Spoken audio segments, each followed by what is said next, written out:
Welcome to Just Reasoning. I'm your host, Jasmine.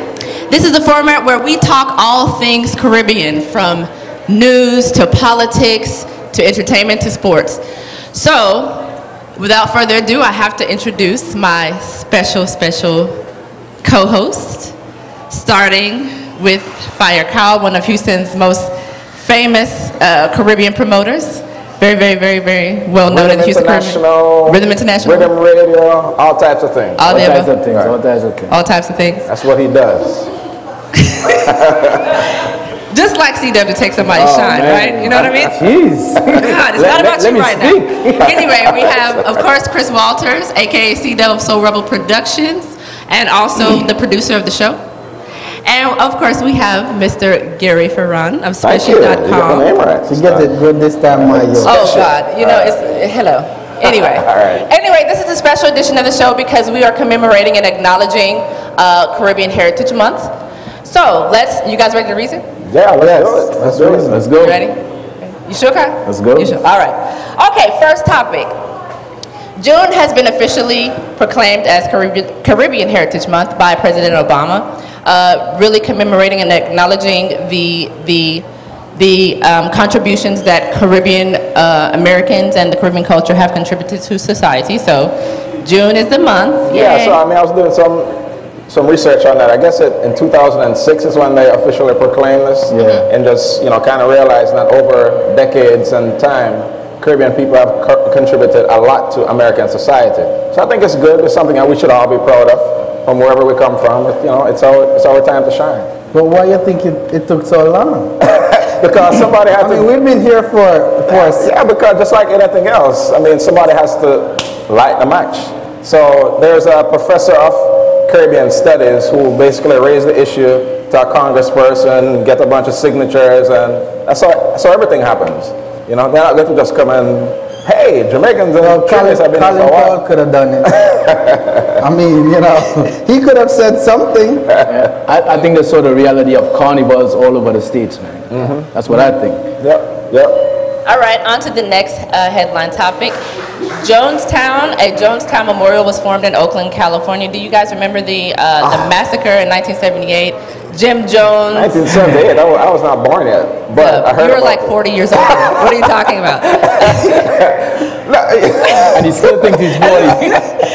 Midlife. Yeah. So I mean, when I saw this article now, it said like 918 people committed mass suicide, drinking this poison and all kill themselves. I mean, I wonder how could this many people be so fooled. I think he gave them something to drink before they drink that. Well, I really don't care about the adults. Mm-hmm. A bunch of people sitting around drinking poison. Hey, you're grown. Do what you want to do. But the 300 and odd kids, I have a problem with that. I mean, I have a problem with that is just wrong. Yeah, so that's, I wonder what was the influencing factor, though. What could he have possibly said? Religion have been brainwashing people for centuries. It's not difficult. Yeah, not difficult. I think that would be a next Just Reasoning topic. Yeah, that's a whole nother topic right there. If you don't stand for something, you'll fall for anything. So if you're not firmly grounded in your faith or in anything, any man can come up and say anything, and you follow him. And people always looking for something to believe in, man. Right. They're always looking for something to believe in. Especially the Caribbean, we're always looking for something to believe in. Everybody. I think that's people in general. Yeah, I think we're probably more religious than anywhere else in the world. Jamaica has more churches per square mile. That's my point. Than any country in the world. That's my point. Well, anyway. That's a fact. Well, anyway, not saying good or bad, it's just fact. And the war begins. Churches are like McDonald's in Jamaica. On every street corner. KFC? No. Okay, anyway, let's move on. Okay, next topic. You'll be happy to know that there was, of course, the finalized merger of Air Jamaica and Trinidad-based Caribbean Airlines. Who would be happy to know that? Well, unfortunately, Jamaica wouldn't because they're only getting 16% of the ownership. So. It's no hatred against Trinidad or whatever. I mean, it's a good thing that somebody did decide to, purchase the airline and also to save the brand, because the brand Air Jamaica will still be out there. Right. But I mean, Air Jamaica did a good job of building a name and a brand. They didn't do a good job of running a business. At the end of the day, you know, a business has to make money. They have these millions of dollars in debt. You know, but for Jamaican people, it's just something that we are extremely proud of. When you see your country's name on this airline, that's something to be proud of. And so now, you know, it's good that the airline is not completely out of business and the name is still there, but, you know, it's a kind of bittersweet. I mean, why do you think it's down like that, though? I mean, I just think they just didn't do a good job of running the business. You know what I think? Yeah, well, If there's anything against Jamaica, Wait. When I got this email, in the footnotes was Trinidad versus Jamaica. No. Moving on. That's not intentional. I know. Moving along. Okay, now this is a very controversial topic. Oh, wow. Did you guys hear about the gay man being arrested in Grenada? What was he arrested for? Well, apparently this guy was 41 years old, and he was arrested for having sex with a 17-year-old boy. However, the irony of it all was that initially he was arrested for, I think they said, unnatural connection of the law. So sodomy is prohibited. Yeah. Well, I mean, isn't it the same in Jamaica? Those laws are on the books too. Well, what it is the problem with that is the age of consent in. So it was an age thing. Well, 16 is the age of consent there. So okay. You know, but he was 17, so he was. The problem wasn't who had sex. It was because of the sexes that had sex. Yeah. Right. So it's basically illegal to be gay in Grenada. Yes, it is. Right. It is. But listen, the headline also said that he could be facing up to like 10 years in jail. Yes, that's just because he's of up the there charge. almost with the, That's kind of boogering is what we call it in Jamaica, and it's illegal. I think it should be double charged, man. You know, especially with what we would term a kid. Right. In Jamaica, he's a kid.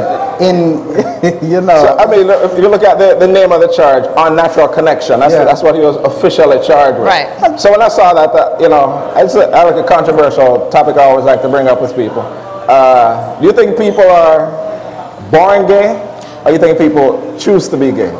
You can never be born gay. I think it's a choice. You think it's a choice? It has to be a choice. I've never heard a gay baby cry. Yeah. Hey, you never said like a boy at 2 years old that's gay already? You don't know. How would you that? How do you tell that? You never seen like a really effeminate little boy before? How do you tell that? Okay, but you know what? I think that we will postpone that for another show. Moving along. Man, all these topics are like we're going to postpone that to another show. So I probably will be getting a lot of remarks for the next headline topic. United States does it again. Revokes another Jamaican's visa. However, it's not an entertainer. This time it's a political figure. I'm jumping right there. It's not just Jamaica getting problems with those visas. Oh yeah? Trinidad too. Yeah. I don't know about the other countries. I think Barbados too. Okay, but 2 ministers. But Trinidad too. Yeah, there are 2 ministers. I had some artists that were supposed to perform at my party. They had problems with their visas too. Yeah. So it's the US's it's not fault. just Jamaica. It's the US's fault. I'm not saying, because I live in the US. I see the look in your eyes right now, Kyle. I think that's what you're trying to say. Maybe it's the embassy in Trinidad or embassy in the Caribbean. Is there any particular beef going on with Trinidad and US? Not really. There's one for Jamaica. What I heard is that they're trying to get everything into the US system.